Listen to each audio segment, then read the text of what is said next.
Morning, guys.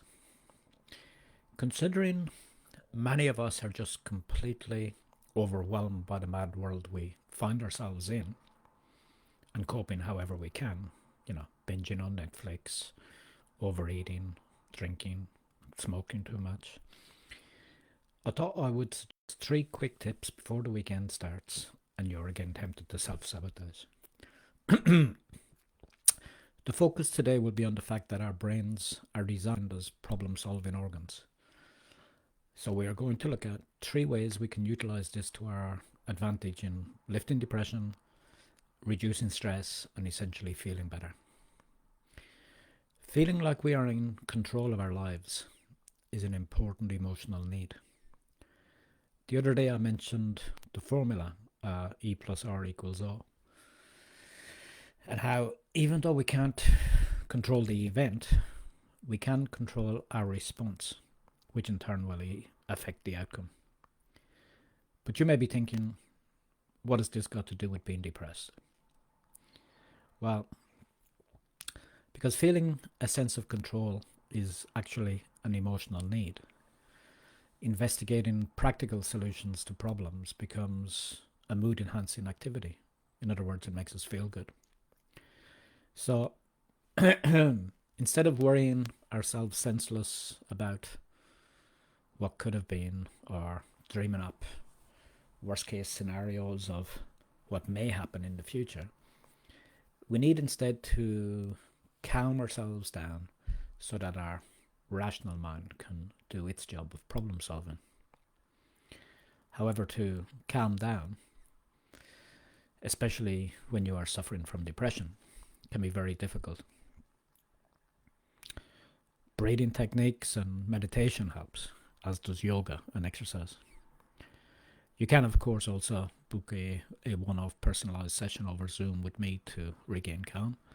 You can even book a full overcome anxiety or lift depression or sober up package, as you choose. But now, assuming you have managed to calm down, I want you to consider your current difficulties or worries logically. Write them down as a list in 2 columns: concerns on the left and possible solutions on the right next to them. Think to yourself, what practical steps can I take towards fixing this? What can I do to start the process of positive change? Whether it is finances, job security, your relationships, your health, or your reliance on a crutch. What practical steps can you take? Break it down into tiny chunks if need be. Take tiny steps. Just starting the process of positive change will lift your mood, and once you start to achieve little goals, it will become easier to continue. So, in summary, calm yourself down, list your worries, think of possible practical solutions for each, and take those first steps towards achieving them. Basically, focus on the life you want rather than worrying about what you can't control. Next, tip 2. Let's get physical. Exercise, just like problem solving, lifts the mood.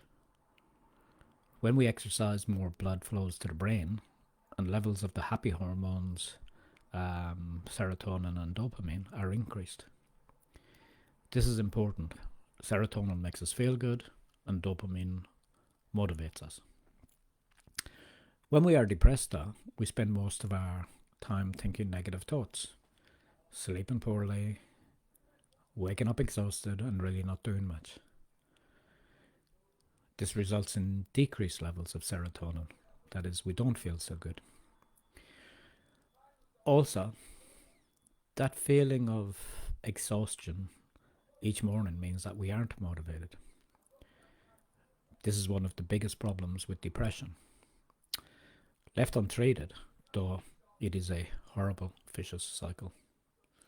You spend the day ruminating, you spend the night in REM sleep trying to dream out your day's worries, leaving no time for your body to repair.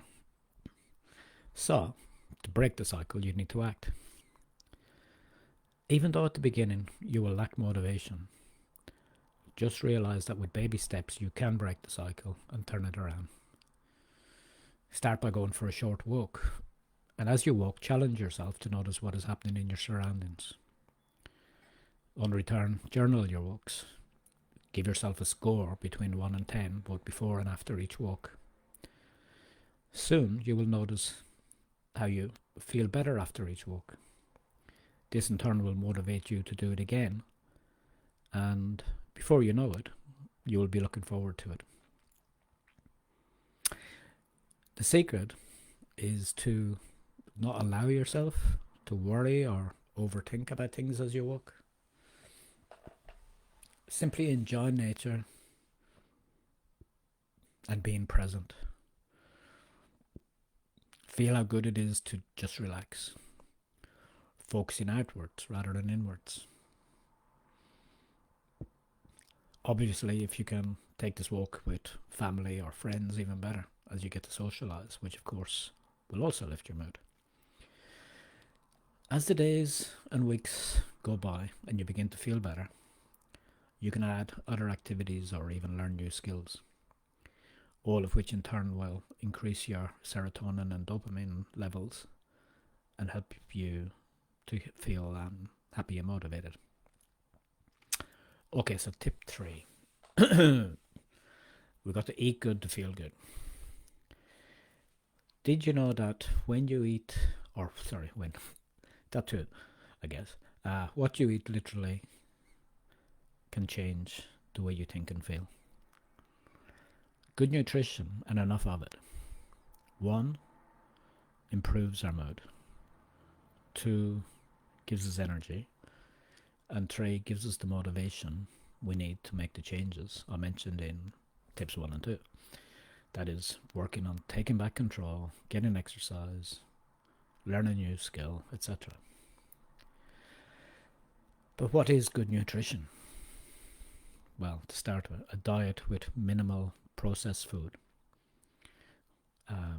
That goes a long way towards beating or avoiding depression. Processed food contains excess sugar, which causes your blood sugar levels to fluctuate, which is a major factor in low or depressed mood states. People suffering depression are often lacking in folic acid, so a vitamin B supplement would be worth looking at. And then there is omega-3 fish oils. Currently in the sort of fast food industry, there's a total imbalance. There's a whole heap of omega-6 and very little omega-3, but I won't go into that. When we don't eat a diet with enough fish oil, then the body is forced to use unhealthy fats, which prevents the neurotransmitters such as serotonin to be released efficiently. And again, don't forget, serotonin is our happy hormone. Speaking of serotonin, in order for our brain to make this happy chemical, we need sufficient quantities of an amino acid called tryptophan. So if you're not getting a well-rounded diet of fresh whole foods, you may need to supplement with what's called 5-HTP.